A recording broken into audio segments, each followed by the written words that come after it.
Hello বন্ধুরা, এটা হলো রানীর বাড়ি। আর এই যে রানীর গরু লক্ষ্মী আর মালতী। ও বড় বৌমা, গেলে কোথায়? তাড়াতাড়ি এসো, গরুগুলোকে গোয়ালে দাও। এই তো আসছি আসছি। আরে লক্ষ্মী আর মালতী, চলো চলো, তোমাদের গোয়ালে যেতে হবে তো। বিকেল হয়ে গেছে, তাড়াতাড়ি চলো, তোমাদের গোয়ালে তুলে দিয়ে আমি ধুনোটা জ্বেলে দিই। তা না হলে তো সারা রাত আমার লক্ষ্মী আর মালতীকে কত মশা কামড়াবে। বৌদি, আমার রাতের খাবারটা না একটু আমার ঘরে দিয়ে দিও না, আমার না অনেক পড়া বাকি আছে। বেশ বেশ, যাই যাই। অনেকটাই রাত হলো, রাতের খাওয়া দাওয়া সেরে সবাই ঘুমোতে চলে যায়। এই বলে সবাই রাতের খাওয়া সেরে যে যার ঘরে ঘুমোতে চলে গেল, কেননা শীতের রাত বলে কথা। এদিকে রানীর বর আর মেয়ে তো অনেক আগেই লেপে ঢুকে গেছে।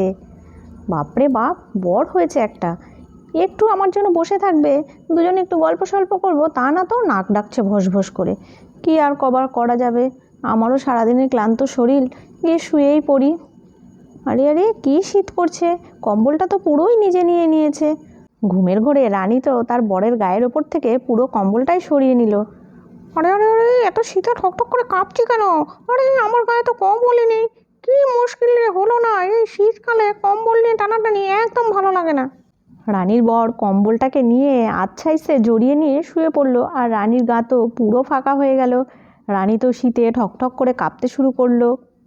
আরে আরে, কি মুশকিল হয়েছে, কি যে করে না এই লোকটা, শুধু কম্বল নিয়ে নিচ্ছে। এবার দেখাচ্ছি মজা। আরে আরে, ঘুমের ঘরে রানীও তো দেখছি আবার বরের গায়ের থেকে কম্বল নিল, কি কাণ্ড শুরু হয়েছে। আরে বাবা, কি শীত করছে, আজ রাতে কি আর ঘুমোতে পারবো না মনে হচ্ছে। আবার রানীর বর রানীর গায়ের উপর থেকে কম্বল টেনে নিয়ে নিয়েছে। কি শীতটাই না করছে। আরে আরে, এই যে কি শুরু করেছো, কম্বলটা গায়ে দিয়ে বসে আছো। কতদিন বলেছি যে তিনজনের একটা কম্বলে হয় না, একটা কম্বল কিনো। তা কম্বল কেনার নামই করে না। আর থাকো, শীতের মধ্যে কম্বল নিয়ে টানাটানি ঘুমোতেই পারছি না। আরে আরে রানী, একটা কম্বলের অনেক দাম, সেটা কি বোঝো তুমি? কম্বল কেন বললেই হয়ে যায়। আর এই যে গায়ে দিয়ে আছে, এটা কে কিনে দিয়েছে তোমাকে? আরে আরে, চুপ করে ঘুমাও তাদের কিনে এখন। আরে আরে, কীরকম কথা বলো, এটা আমার বাবার বাড়ির থেকে আমার বিয়ের কম্বল। হ্যাঁ, আমার বাবার বাড়ির কম্বল আমাকেই গায়ে দিতে দেবে না, বলে কিনা নিজে কিনেছে। কি মিথ্যেবাদী, বাপরে বাপ।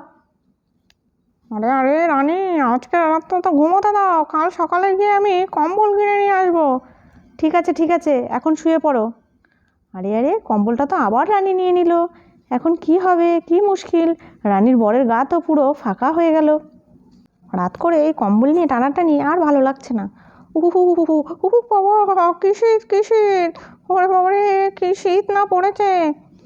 আরে আরে, কি মুশকিল, আর সহ্য করা যাচ্ছে না তো, দেখি তো আবার তো কম্বল নিয়ে নিল। একে আমি আর খাটে শুতেই দেবো না, খাট থেকে ফেলেই দেবো। নামো নামো নামো, তুমি নিচে থাকো, এটাই তোমার শাস্তি। কবের থেকে বলেছি একটা কম্বল কিনে এনো, কিপটে মোড়া শেষ নেই, কিছুতেই কম্বল কিনবে না, আর সারা রাত ধরে এই নকশামো। আরে আরে রানী, আমি তো আজ রাতেই মরে যাব এখানে সারা রাত থাকতে হলে। থাকো থাকো, এটাই তোমার শাস্তি, একদিন শীতে থাকলে কিচ্ছু হবে না। আমি একটু আজ রাতে আরাম করে ঘুমোই। এই বলে রানী তার বরের জায়গায় কম্বল মুড়ি দিয়ে ঘুমিয়ে পড়ল। আর বর বেচারা কনকনে ঠান্ডায় নিচে হাত পা সিটিয়ে শুয়ে রইল।